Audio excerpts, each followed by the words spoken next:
राम राम राम हरे हरे हरे कृष्ण कृष्ण कृष्ण हरे हरे हरे राम राम राम हरे हरे हरे कृष्ण कृष्ण कृष्ण हरे हरे हरे राम राम राम हरे हरे हरे कृष्ण कृष्ण कृष्ण हरे हरे हरे राम राम राम हरे हरे हरे कृष्ण कृष्ण कृष्ण हरे हरे वक्रतुंड महाकाय सूर्यकोटि समप्रभ निर्विघ्नं कुरु मे देव सर्वकार्येषु सर्वदा पुरी पुण्यभूमि पवित्र तेथे नांदतो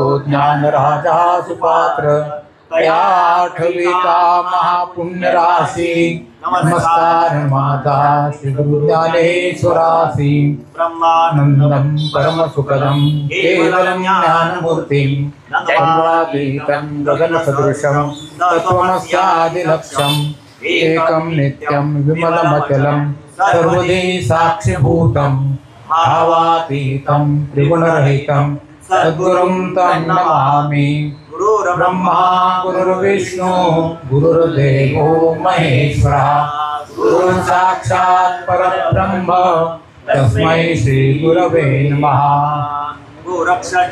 इंद्रकर्पटाश्च खड्गङ्गकानि पद्मसिंहराज्ञा चौरङ्गिरेवाणकभर्तृसंज्ञा भिन्ना बभूर्व नवनाथ सिद्धा।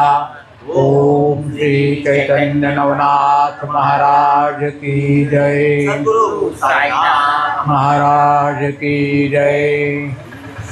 श्री गणेशाय नमः, श्री सरस्वती नमः, श्री मार्तंड भगवान नमः, श्री गुरु भगवान जय जय आदि पंकजाक्ष आदि पुरुषा सर्व साक्षात व्यक्त व्यक्त सर्व परीक्षा महारक्ष रमावराम मागली अध्यायी कथन करविली वट सिद्ध नागनाथ जन्म उपरी सिद्ध कळा जाऊन कोल्हापूर ही पातला। पहिल्यांदा ग्रंथकारांनी गणपतीला नमस्कार केला, नंतर त्यांचं जे आराध्य दैवत पंढरीश पांडुरंग त्यांना नमस्कार करून ते मागच्या अध्यायाची संगती सांगतात। मागच्या अध्यायामध्ये वटसिद्ध नागनाथांचा जन्म झाला, त्यांना दत्तांची गाठ झालेली आहे, त्यांच्याकडून सिद्धी मिळालेली आहे आणि लहानपणी खेळत असताना ते खोटं मुलांना जे वाढायचे आणि ते दत्त त्यांच्यामध्ये लहान बाळ होऊन त्यांच्याबरोबर 5-7-10 वर्षाचे आणि त्यांच्याबरोबर ते खेळायला लागलेले। हे नवीन बालक आलेले पाहून त्या बाकीच्या मुलांनी विरोध केला आणि यांनी मात्र नागनाथांनी त्याचं सांगितलं पूर्ण असं नाही आहे, अतिथी धर्म आपण पाळायला पाहिजे, तो नवीन आहे म्हणून त्याला असं लुटू नका।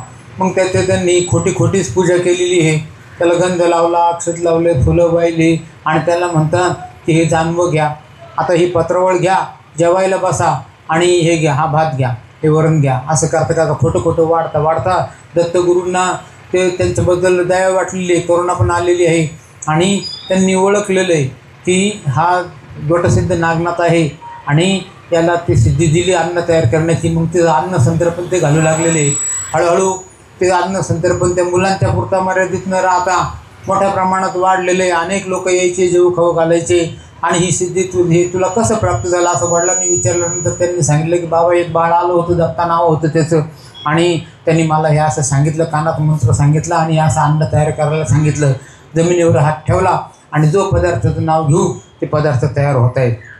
मग ही कीर्ती सगळीकडे पसरलेली आहे। मात्र त्यांना त्याच ठिकाणी अशी गोष्ट झाली की ह्या दत्त कोण आहेत असं विचारल्यानंतर वडिलांनी सांगितलं की अरे बाबा ते त्रिमूर्ती येते आणि त्यांनी हे सगळं जग व्यापलेलं आहे। त्यांना भेटण्याची त्यांना ओढ लागलेली आणि भेटण्यासाठी म्हणून वडिलांना विचारलं की दत्त कुठं भेटतील मला, तोपर्यंत 20 वर्षाचा काळ निघून गेलेला आहे। त्यावेळेला वडील सांगतात की बाबा त्याचं काही सांगता येत नाही की त्यांचं सगळीकडं भ्रमण चालू राहतं, पण ते दुपारी कोल्हापूरला भिक्षा मागतात, सकाळी काशीला असतात, स्नान करतात, रात्री झोपायला मावरला जातात। मग असं तीर्थक्षेत्र करीत हे कोल्हापूरला आलेले आहे। तिथल्या लोकांना त्यांनी विचारलं, ते म्हणले व इथं दत्त येतात, मात्र ते कधी येतात ते काही कोणाला दिसत नाही। आणि मग त्यांनी तिथंच अन्न संतर्पण करायचं ठरवलेलं आहे।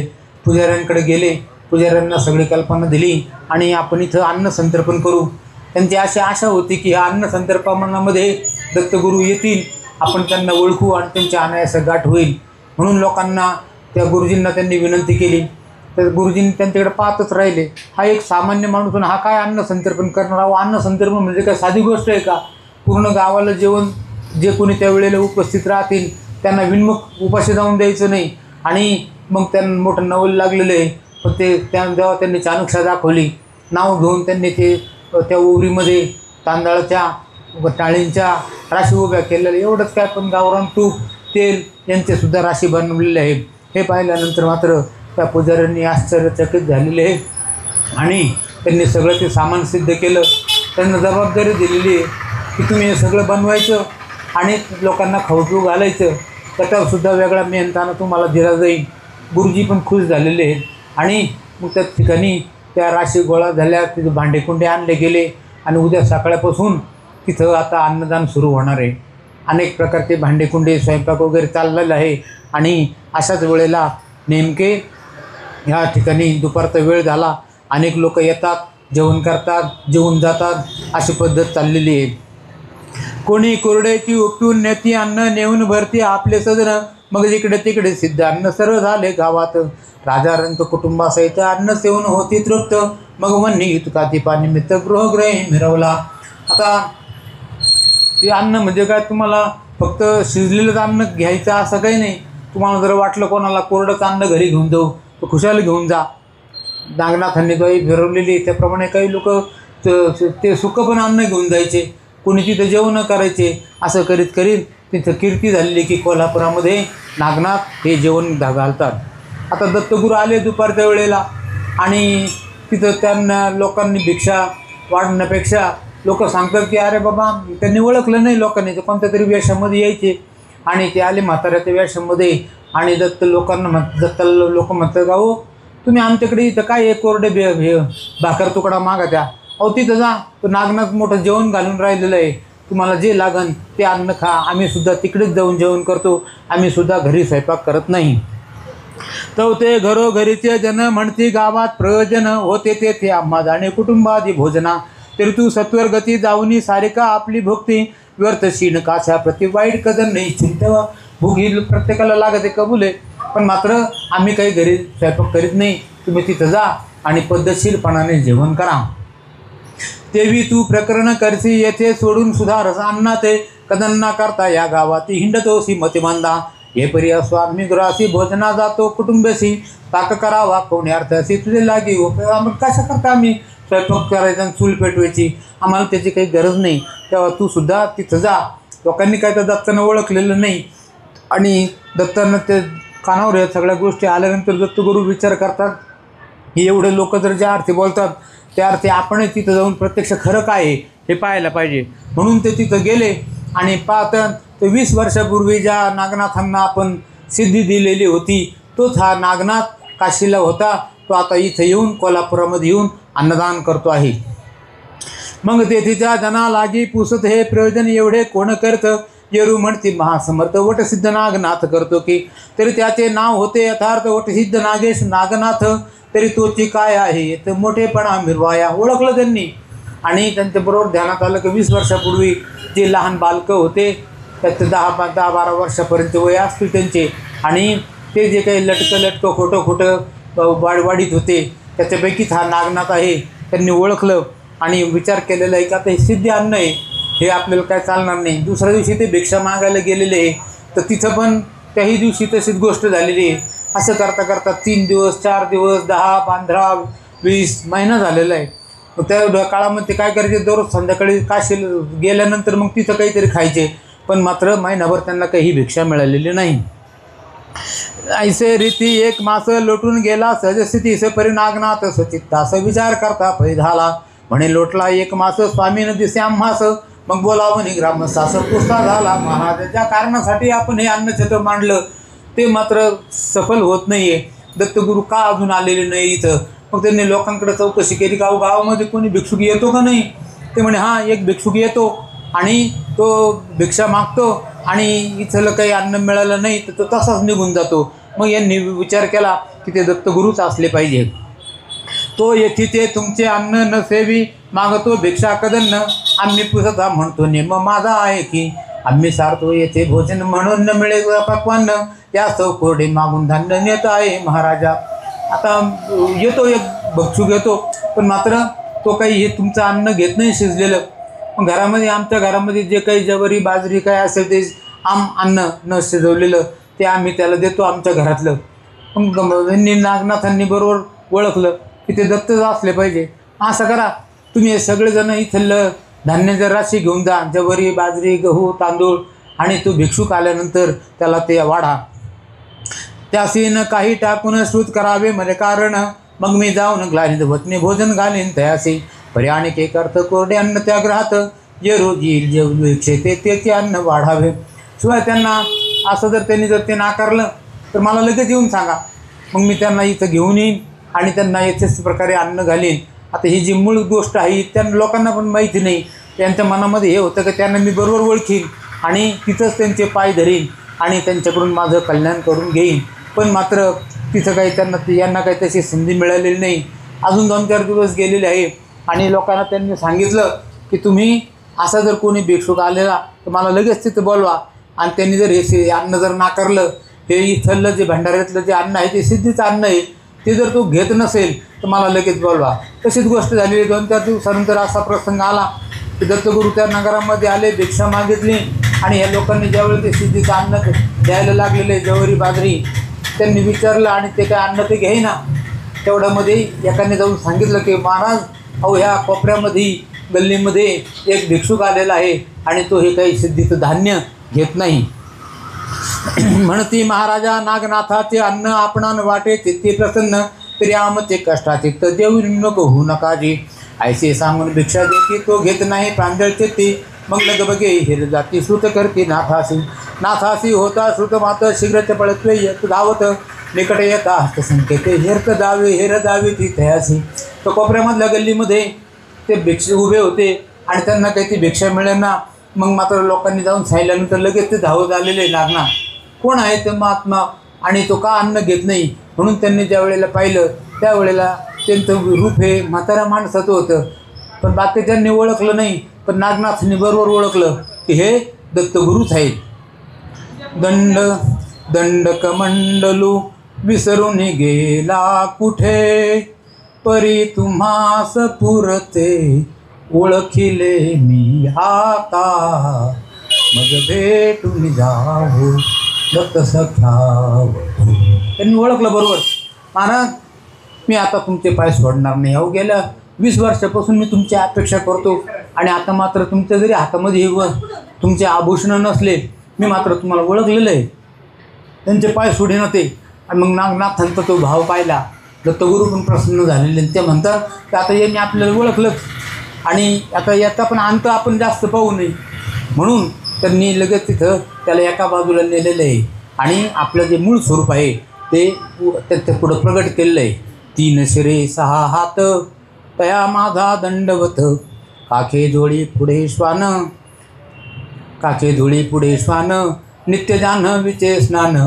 त्यांनी ओळखलं आणि मग ते आपलं रूप प्रगट केलेलं आहे. नागनाथांना मोठा आनंद झाला आणि ते त्यांच्या पाया पडलेले आहेत. मग बाळपणी आपले चोज दावणी तपोभोज गेला असे टाकून महाराज मागे दृष्टी न करता तरी मी सख्या तुझ्या वातून पडलो आहे घोरवणी मागे लक्षिता सूक्ष्म नाही प्राणकंठी उरला जाऊ. मी तेव्हापासून तुमची वाट पाहतो गेल्या 20 वर्षापासून, मात्र तुम्ही मला परक केलेले आहे. आता मात्र मी तुम्हाला ओळखलं, मी तुम्हाला काही आता सोडणार नाही. मग मात्र दत्तगुरूंचा नाईलाज झाला. त्यांनी आपलं स्वरूप प्रकट करून त्यांच्या डोक्यावरती हात ठेवला, कानामध्ये गुरुमंत्र सांगितला. त्याबरोबर नागनाथांना समाधी लागली. एकच एक ब्रह्म सगळ्या जगामध्ये भरून उरलेला आहे, त्याच्याशिवाय दुसरं काही नाही. आपणही त्या ब्रह्माचा अंश आहोत असं ब्रह्मज्ञान त्यांना झालेलं आहे. आणि मग मात्र या दत्तगुरूंनी त्यांना उठवलेलं आहे आणि त्यांना सांगितलं की चला आता आपल्याला काशीला जायचं. म्हणून त्यांच्या व्यानास्त्र मंत्राचे जप करून ती विभूती त्यांनी स्वतःच्या कपाळी लावली, नागनाथांच्या कपाळी लावली आणि ते दोघे जण शीघ्रपणाने लगेच काशीनगराला येऊन उतरलेले आहेत. ऐसी होता ब्रह्मसिद्ध कोटी तत्काळ गुरुकृपे पडली दृष्टी तेने आब्रवितून शेवटी सुढाळा अर्थ दिसतसे. मग परमकृपेने आपले नंदनांकी घेतला स्नेह करून करे मुख करू वाळून मागील कथा निवेदी. मग त्यांनी मागील गोष्ट सांगितलेली की अरे तू आवी अवतार नारायणाचा अवतार आहे, मी त्यावेळेला ओळखलं होतं आणि म्हणून तुला हे अन्नसिद्धी दिलेली होती आणि आता सुद्धा तुझं कल्याण करावं, तुला ज्याची गोड लागलेली आहे ते ज्ञान तुला सांगतो असं म्हणून ते काशी क्षेत्राला गेले. तिथं उतरल्यानंतर त्यांचे ते स्नान वगैरे झालेले आहे. तिथून ते निघालेले आहेत आणि तिथून बद्रिकाश्रमाला गेले. बद्रिकाश्रमामध्ये जाऊन त्यांनी महादेव मंदिरात गेले, महादेवाची स्तुती केलेली आहे. महादेव शंकर प्रगट झालेले. अहो दत्ता हे महाराज हे कोणी दुसरे? त्यावेळेला हे सांगतात की महाराज हा ते 8वे आविर्होत्र नारायण त्यांचा अवतार हा नागनाथ आहे. असं म्हटल्यानंतर म्हणजे महादेवही प्रसन्न झाले. महादेव म्हणतात की यांना आपल्या नागपंथामध्ये घेऊन टाका आणि त्यांना सगळ्या विद्या शिकवा. त्याप्रमाणे दत्तांनी तिथं 6 महिने राहून त्यांना नागनाथांना सगळ्या विद्या जशा पूर्वीच्या नाथांना शिकवल्या होत्या तशा शिकवलेल्या आहे. मग अवश्य म्हणून या त्रिसूत राहता झाला षण्मास्तेथ सांगून सकळ आश्रे विद्येकृत 14 कळी 64 उपरी नागपत्री अश्वती नेऊन केले सकळ सिद्धार्थ साधन उपरी भद्राक्ष जाऊन तपा लागे भैसले.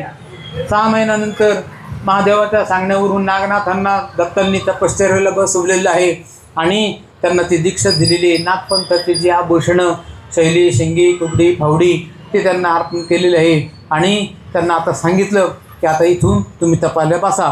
तपश्चर्या त्यांची पूर्ण झाल्यानंतर नागनाथांना त्यांनी बोलवलं. ते सगळे जे देवदेवता आहेत त्यांना बोलवलं. त्यांचे आशीर्वाद त्यांना पूर्वीच्या नाथांनी जसे दिले होते तसे आशीर्वाद दिले आणि नागनाथांना सांगितलं की आता तुम्ही एका ठिकाणी थांबू नका, जागोजागी जा आणि लोकांना प्रबोधन करा, त्यांच्या अडीअडचणी दूर करा, त्यांचे संकट निरसन करा. त्याप्रमाणे नागनाथ तिथून निघाले आणि तीर्थयात्रेला चाललेले आहेत. यात्रेसूत दत्तात्रय ते गिरनार पर्वताला परत केलेले आहे आणि इकडं हे नागनाथ तीर्थयात्रा करण्यासाठी आलेले आहेत. आत्रेसूत गेला गिरनार पर्वती येरीकडे नागनाथ जती तीर्थे करीत नानाक्षती बाले घाटी पातला तेथे पाहून शुद्ध कारण वस्तीस राहिला मनोधर्म परिते प्रतापी तपी सागर गावोगावी समजला. तीर्थयात्रा करीत करीत नागनाथ हे बालघाटाला गेलेले आहे आणि तिथं वडवळ नावाचं गाव होतं. त्या ठिकाणी ते राहिले. तिथे जे लोक होते ते फार भाविक होते. ते म्हणले की महाराज आता काही तुम्ही जाऊ नका, तिथंच तुमचा आश्रम बनवा आणि काही दिवस इथे राहा. असं त्यांच्या विनंतीवरून ते वडवळ गावामध्ये अनेक दिवसापर्यंत राहिलेले आहे. तीर्थयात्रा करीत करीत हे दुसरे मच्छिंद्रनाथ तिकडून जे निघालेले होते तेही ह्या बालेघाटामार्गे या वडवळ गावामध्ये सहज म्हणून आलेले आहे. त्यावेळेला लोकांनी सांगितलं की इथं नागनाथ नावाचे कोणी महात्मा आहे. त्यांना भेटण्याची इच्छा साहजिकच तयार झाली. मच्छिंद्रनाथांना कोण आहेत पाहू, दर्शन घेऊ त्यांचं. चांगल्या भावनेने ते आलेले होते. पण मात्र ह्या नागनाथांच्या दरबारामधले जे त्यांचे सेवेकरी पहारेकरी होते त्यांनी त्यांना अडवलेलं आहे. हो साधूबा असं मध्ये जाऊ नका. त्याचं कारण होतं की नागनाथांनी सांगून ठेवलेलं होतं, कारण की लोक यायची तपश्चर्यात विघ्न यायचं त्यांच्या ध्यानामध्ये, म्हणून कोणालाही आतमध्ये सोडू नका असं सांगितलेलं असल्यामुळं ते काय त्यांना जाऊन देईना. आणि त्यांची मग हळूहळू मुद्द्यावरून गोष्ट गुद्द्यावर आली. मग ते एकमेकांना हार मारायला लागलेले आहे. मच्छिंद्रनाथांना क्रोध आवरत नव्हता. त्यांनी त्या क्रोधाच्या भरामध्ये त्यांच्यातल्या काही सेवकांना मारलं. ते दुसऱ्या 700 लोकांना घेऊन आलेले आहे. मग मात्र मच्छिंद्रनाथांनी स्पर्शास्त्र मंत्राचे जप केले. त्यांचे पाय जमिनीला चिटकवलेले आहे आणि इकडे जे काही हलकल्लोळ मारला होता त्याचा जो आवाज आहे तो मधी नागनाथ जे ध्यानस्थ बसलेले होते त्यांच्या कानावरती गेला. विघ्न झालं म्हणून ते उठले आणि येऊन पाहतात तर कोणीतरी अतिथी इथं येऊन आपल्या दरबारात येऊन आपल्याच माणसांना मारतोय. हा त्यांच्या मनाला मोठा खोचलेली ती गोष्ट आणि त्यांनी विचार केला की आता याच्यातसुद्धा आपण काहीतरी केलं पाहिजे. म्हणून त्यांनी काय केलं की आधी गरुडाला बांधून ठेवलं आणि नंतर मग इकडे येऊन विभक्त आश्रमंत्राचे जप केले. त्यात यांना सोडलेले सेवकांना, ते जे सेवक ते घाबरलेले होते, सावध झाले आणि नागनाथांच्या पाठीमागं जाऊन दडलेले आणि मग त्यांनी त्यांच्याशी लढायला सुरुवात केली. तोपर्यंत हे मच्छिंद्रनाथ आहे किंवा हे मच्छिंद्रनाथांना हे माहिती नाही कोण आहे आणि नागनाथांना सुद्धा माहिती नाही हे कोण आहे. ते 700 शिष्य मही व्यक्त झाले चलन रहित एकटा गणिनाथ मुखावरी भीतसे ऐसे नागनाथे पाहून अत्यंत कोपला कोपा नळाने म्हणे हा नाथ दीक्षित येतो दिसून परिभ्रष्ट बुद्धी आहे की हा कोणीतरी कान फाडलेला नाथपंथातला योगी असावा. पण मात्र यांनी आज मात्र माझ्या सेवकांना मारलेलं आहे. हा राग मनामध्ये धरून नागनाथांनी अशी क्रिया केलेली आहे आणि मग त्यांनी ह्या पर्वताश्रम मंत्राचे जप केलेले आहे. ते मच्छिंद्रनाथांनी ज्या वेळेला गरुड यांच्या नागनाथांच्या अंगावर सोडलं, नागनाथांनी तो पर्वत येताना पाहिला, वज्राश्रम मंत्राचे जप केले, ते पिठाचं चूर्ण करून टाकलेलं आहे. आणि हे सगळं अशी जी एकमेकांवरती कोटी करण्याची जी लढाई चाललेली आहे, ही लढाई कवर पण चालणार आहे. आता शेवटी नागनाथांनी विचार केला की आपण असं करू की यांना सर्पांनी बांधून टाकू, म्हणून त्यांनी सर्पास्त्र मंत्र जपलेले आहे.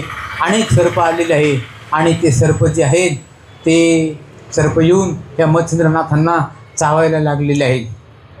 सापदे पळती रानो रान दिग्गजान मिळे कोठे कोण, पाताळ भुवनी शेष दचकून मूर्धने ते सरसावे. एकती झाला हलकल्लोळ महीचे जीव त्याला तर सकळ, घाबरोनी झाली हडबुळ क्षमेत सरसळ पाहते. वाचू शकते असं जे मच्छिंद्रनाथांनी सोडलं होतं त्याचा प्रतिकार करण्यासाठी इंद्रास्त्राचे जप करून ह्या नागनाथांनी इंद्रचं जे वज्र आलेलं आहे आणि त्याला त्यांचं शांत करण्यासाठी मच्छिंद्रनाथांनी इंद्राचं स्तवन मंत्र जपलेले. इंद्र येऊन ते आपला वज्र घेऊन गेला. अशा पद्धतीनं कोणीच कोणाला आटोपत नाही, दोघंही एकमेकांना तुल्यबळ आहे. मात्र ह्या लढाईमध्ये जे जिकडं तिकडं जे जंगलातले प्राणी इकडं तिकडं पळायला लागलेले आहेत आणि जिकडं तिकडं एकच आकांत झालेला आहे. दैवतांचे बंधन समस्त मग्न धावती स्फुरल्या विद्येत, आयशी केली गती कुंठित सकळ असते ते अस्त्राची. हेमाद्री पुरत दारुण अस्त्र योजले महादारुण, हेमाद्री अस्त्र पाहून नाते वासव शक्य टाकले. ते पाहुनी मच्छिंद्रनाथ वज्रशक्रा लागे सवित, वरी बंधन झाले सकळ दैवत अस्त्रविद्या फळेना. मग मात्र काय झाले, मच्छिंद्रनाथांना ते साप आलेले चावलेले आहे. मग त्यांच्यावरती बंधन काय करते त्यांना माहिती होतं. गरुडास्त्राचं मंत्र जप करून गरुडांना बोलवायचं, मग त्याच्या योगाने ते साप पळून जातील. मात्र काय झालेली गोष्ट, त्यांनी ज्या वेळेला गरुडास्त्राचा जप केला तर गरुड काही येईना. त्याचं कारण काय की यांनी नागनाथांनी अगोदरच त्यांचं बंधन करून त्या गरुडांना बांधून टाकलेलं होतं. मग मात्र ते जे साप आलेले आहे ते मच्छिंद्रनाथांना चावायला लागलेले आहे आणि आता त्याचं विष भिणायला लागलेलं आहे. मग मात्र मच्छिंद्रनाथ विचार करतात की हा जो कोणी आहे हा आपल्यापेक्षा पण सरस निघालेला आहे आणि न जाणू आपला मृत्यूसुद्धा याच्यामध्ये होऊ शकतो. तो येरीकडे नागनाथ नाना आश्रे, जलपोनी त्वरित परत असमान तक्षकते. ते अस्त्रविद्येशी धावले. मग मच्छिंद्राते दंशू पाहती शतानुशत नाही गणती, ते पाहून मच्छिंद्र जती गरुडास्त्र जेव्हा जलपत भरती. एक साप नाही ना, अनेक हजारो साप आलेले आणि ते मच्छिंद्रनाथांना ज्या वेळेला चावायला लागले, त्यांचं विष भिनायला लागलं. मग मात्र त्यांना कळून चुकलं की न जाणो आपल्यापेक्षा पण हा वरिष्ठ कोणीतरी आहे. आतापर्यंत असं कधी झालं नव्हतं, पण मात्र काही होऊ शकतं. मन एक चिंतते दैव अन्यत्र चिंतयेल. आपण एक ठरवतो पण दैवामध्ये वेगळंच काहीतरी लिहिलेलं राहतं. तशी ही गोष्ट घडून आलेली आहे. तर आता याच्याबद्दल सुटायसाठी काय करावं. मग त्यांनी विचार केला की आता एकच उपाय आहे, तो म्हणजे आपले जे गुरु दत्त महाराज त्यांना आळवायचं, त्यांना बोलवायचं, त्यांचा धावा करायचा आणि त्यांना बोलवण्यासाठी त्यांनी मोठ्याने हाका मारायला सुरुवात केली आहे. सवितसे परी कैसा रेती ऊर्ध्व शब्द उद्भट गती, म्हणे महाराजा कृपामूर्ती दत्ता त्रिसुता धावरे.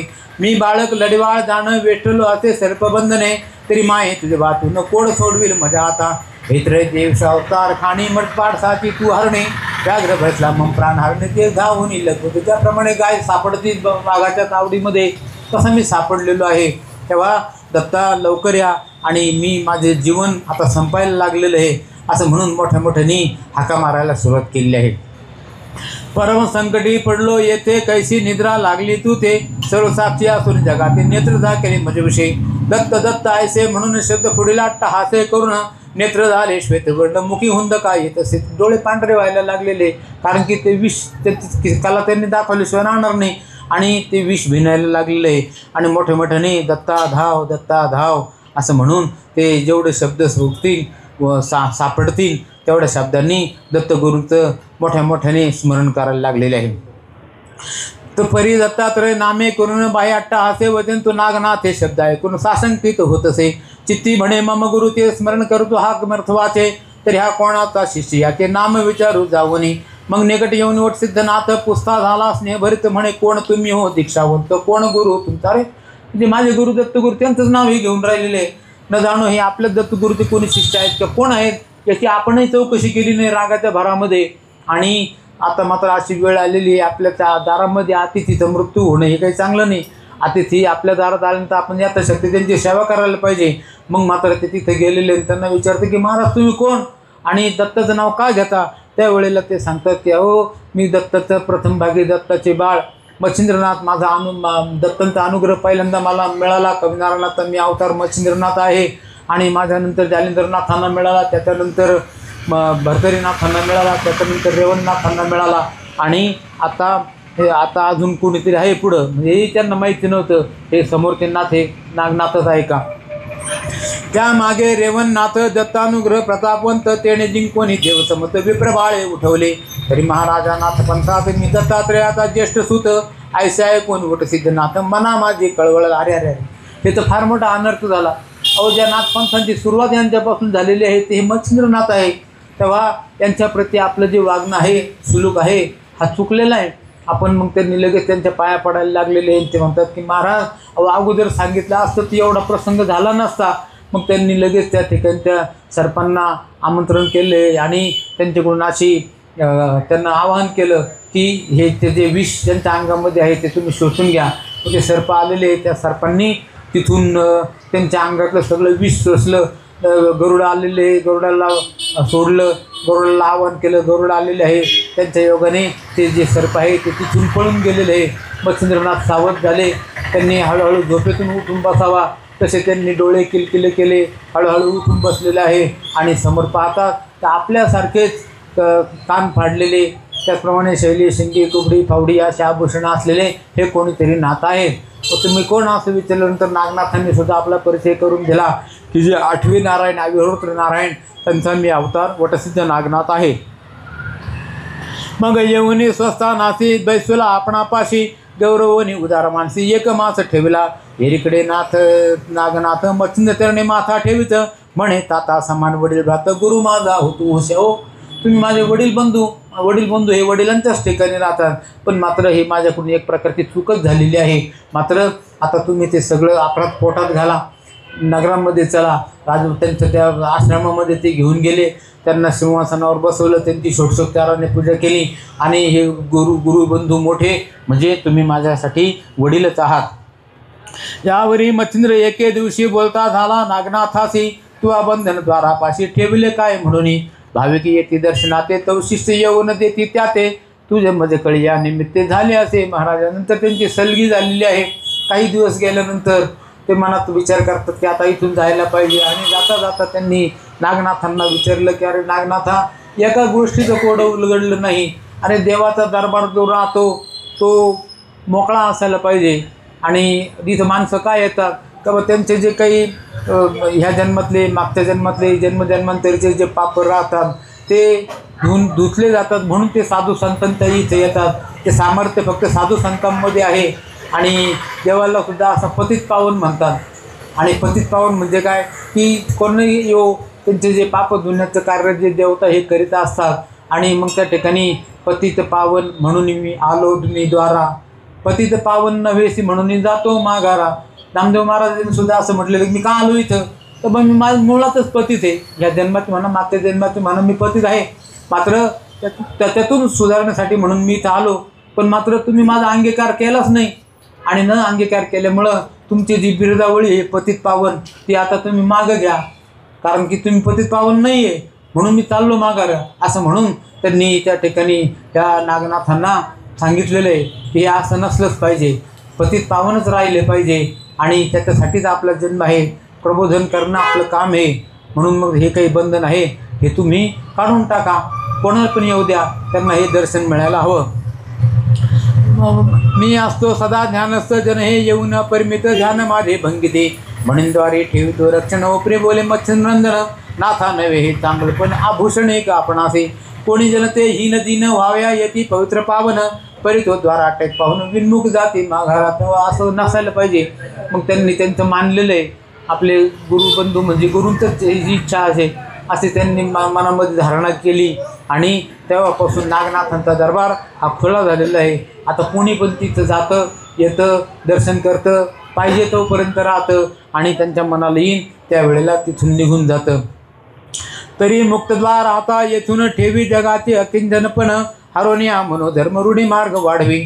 ऐशी सांगून नागनाथासी मच्छिंद्र जाती तीर्थासी येरीकडे वडवाळ गावासी काय करे नाथ तो. मच्छिंद्रनाथांनी त्यांना अशा प्रकारची चर्चा केली. त्यांच्याकडून ते वधवून घेतलं. तो दरबार खुल्ला केला आणि मग मच्छिंद्रनाथांनी त्यांची परवानगी घेतली आणि एके दिवशी मच्छिंद्रनाथ तीर्थयात्रा करण्यासाठी पुढच्या गावाला निघून गेलेले आहे. इकडं काय झालेलं आहे, त्यांचा दरबार जो रोज भरायचा, तर त्यांच्याच दरबारामध्ये एक चांगुना नावाचा त्यांचा शिष्य होता. त्याची जी पत्नी आहे ती मृत पावली. काही वय झाला असेल किंवा काही आजार झाला असेल आणि त्यावेळेला नागनाथ हे ध्यानामध्ये होते आणि तो चांगुना काय त्या पत्नीचं अंत्यकर्म करून द्यायना, ते शरीर पण लोकांच्या ताब्यात द्यायना. मग त्यावेळेला तो म्हणतो की नाही, माझे गुरु ज्या वेळेला ध्यानामधून उठतील त्यावेळेला मी त्यांना ही सगळी गोष्ट सांगेन आणि मग त्यांच्या सांगण्याप्रमाणे मी पुढं करीन. आणि नागनाथांचं ज्या वेळेला ध्यान उतरलं त्यावेळेला त्यांनी पाहिलं तर आपला हा सेवक आहे, याची पत्नी मृत झालेली आहे. त्यांनी संजीवनी मंत्राचे जप केले, हातामध्ये विभूती घेतली, त्यांच्या पत्नीच्या अंगावरती टाकली. त्याबरोबर त्यांच्या पत्नीचं चलनवलन चालू झालेलं आहे आणि झोपेतून उठून बसावं त्याप्रमाणे त्यांची ती पत्नी उठून बसलेली आहे. आणि ही गोष्ट ज्या वेळेला बाहेर कळाली त्यावेळेला लोकांनी एक तो रीतच रूढीच करून टाकली. शास्त्रात रूढी बलेसी, शास्त्र काही का असाना, पण मात्र एकदा रूढ पडली ती तशीच पडून जाते. आणि मग लोक त्या गावामध्ये कोणी जरी मृत्यू पावलं तर ते तिथं आणून टाकायचे आणि हे जे नागनाथ आहे त्यांचं ध्यान उतरेपर्यंत ते लोक मृत राहायचे. तर ज्या वेळेला ध्यान उतरण त्यावेळेला नागनाथ स्वतः हातामध्ये विभूती घ्यायचे, संजीवनी मंत्राचा जप करायचे आणि त्या मृतात्म्यांना उठवायचे, शरीराला उठवायचे. मग असं करता करता ही जी गोष्ट आहे यमधर्माला कळाली. यमधर्माने जाऊन ब्रह्मदेवाला सांगितलं की अहो महाराज, हे सृष्टी व्यापार वर्जित गोष्टी चाललेल्या आहेत ह्या. म्हणजे जसं गुरुत्वाकर्षणाचा नियम, जसं वरतून झाडावरून जर पडलेलं फळ आहे ते पुन्हा वरती जातं का? नाही, ते गुरुत्वाकर्षण सिद्धांताप्रमाणे जे खाली येतं त्या पद्धतीनं जे आपल्याला जे जे काही कामं दिलेले आहे आणि जे निर्गुण निराकार परमात्मा जे संचलित करतो त्याप्रमाणे ही गोष्ट मात्र विरुद्ध होऊन राहिली. हे वडवाळ गावामध्ये नागनाथ आहेत आणि ते खुशाल आपले जे गेलेले मृत लोक आहे त्यांना उठवतात. मग त्या ब्रह्मदेवाला मोठा प्रश्न पडलेला आहे की आता इथं काय करावं. मग त्यांनी खूप विचार केला आणि ते स्वतः तिथं आलेले वडवाळ गावामध्ये नागनाथांना भेटलेले आहे. नागनाथांनी त्यांचं उचित आदरातिथ्य केलं, त्यांना सिंहासनावर बसवलं, त्यांची पूजा केली. आणि मग ब्रह्मदेव सांगतात की महाराज, तुम्ही जे काही हे कार्य चालवलेलं आहे हे बरोबर नाही, सृष्टीच्या विरुद्ध हे, तेव्हा तुम्ही असं काही करू नका. ऐशा नवसिद्धा माधारी विद्या ओपिली कवच साबरी देव सर्व जिंकून सत्वरी विद्यावरून मिरवले. ऐसे होता बहुत दिवस संकट पडले यमधर्मास, तो जाऊन सत्य लोकास विधी लागी निवेदी. मग तो मूर्तिमंत ब्रह्मदेव वडवाळात शीघ्र येऊन श्रीनाथात सब करून राहाविले त्या कर्मामुक्तीतून. पुढं मात्र नागनाथांनी ब्रह्मदेवांचे शब्द पाळलेले आहेत आणि मग मात्र त्यांनी स्वतः काही पुन्हा माणसांना जिवंत केलेलं नाही. अशा पद्धतीनं हे नागनाथ जे आहे त्या वडवाळ गावामध्ये आजही त्यांची तिथं समाधी आहे. त्यांनी 6 शिष्य केलेले होते. त्यांचे जे नाव आहे ते चांगुलसिद्ध, धर्मसिद्ध, देवसिद्ध, भौमसिद्ध, देवनसिद्ध, भौमनसिद्ध, कोकळ सुंदर चक्षुतू, ऐशानव सिद्धा माधारी विद्या ओपिली कवित साबरी, देवजिंकोनी सत्वरी विद्यावरू मिरवले. नागनाथांनी 9 शिष्य केलेले त्यांचे 9 सिद्ध की त्यांची ती जी मूळ नाथपंथाची जी विद्या महादेवांच्या सांगण्यावरून दत्तगुरूंनी ह्या मूळ नवनाथांना दिली. त्याच्यापैकी नागनाथांना जी काही विद्या मिळाली होती शाबरी विद्या कवित्व, तो अधिकार त्यांनी पुढची जी पिढी आहे ते 9 सिद्ध तयार केलेले आहे आणि ते 9 सिद्ध त्यांची सेवा करणारे होते. त्यांना ती विद्या त्यांच्या स्वाधीन केली. त्याच्यामध्ये चांगुलसिद्ध, धर्मसिद्ध, देवसिद्ध, भौमसिद्ध, देवनसिद्ध, भौमनसिद्ध, कोकिळ सिद्ध, सुंदर सिद्ध असे ते 9 त्यांचे सिद्ध होते. त्यांना त्यांनी ही विद्या शिकवली. त्यांच्यानंतर मग ते पुढं आतापर्यंत त्यांच्या ज्या 9 गाद्या तयार झालेल्या होत्या त्या 9 गाद्यावरती आतापर्यंत हा नाथपंथ चालत आलेला आहे. 52 वीराचे करुण बंधन केल्या साबरी विद्या स्वाधीन, ते साबरी विद्या कविरत्न नवसिद्धांत मिरवते. 1 कोटी 1 लक्ष नागनाथाची विद्या प्रत्यक्ष, परोपकारी सौम्य दक्ष पीडाकारक नव्हे ती. नागनाथांनी 1 कोटी 1 लाख साबरी विद्येचे मंत्र लिहिलेले आहेत आणि त्यांनी 52 वीरांचे बंधन केलं आणि ते साबरी विद्येमध्ये ते जे देवतांचे मंत्र चालत आलेले होते ते त्यांनी ह्या सगळ्या लोकांना पुढे केले.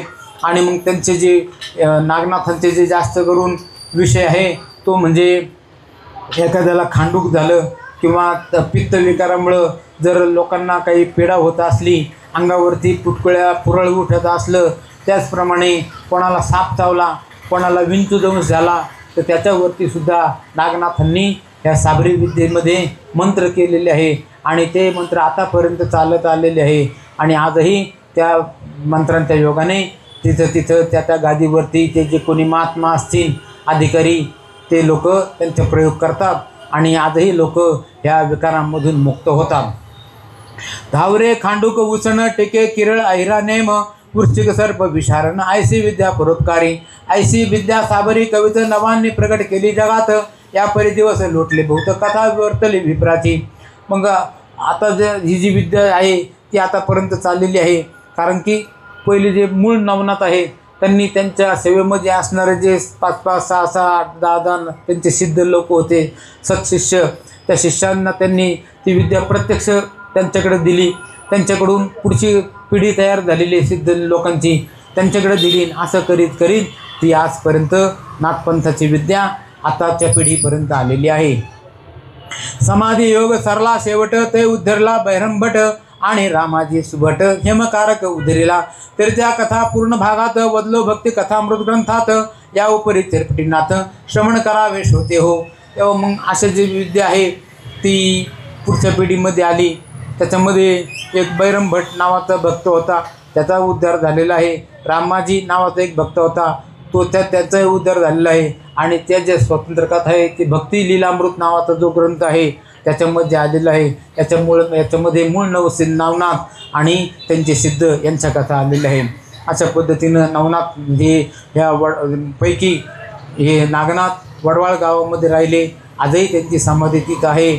आणि आता इथं ह्या वटसिद्ध नागनाथांचा विषय इथं संपला. आता इथून पुढं चरपटीनाथांचा जन्म होईल.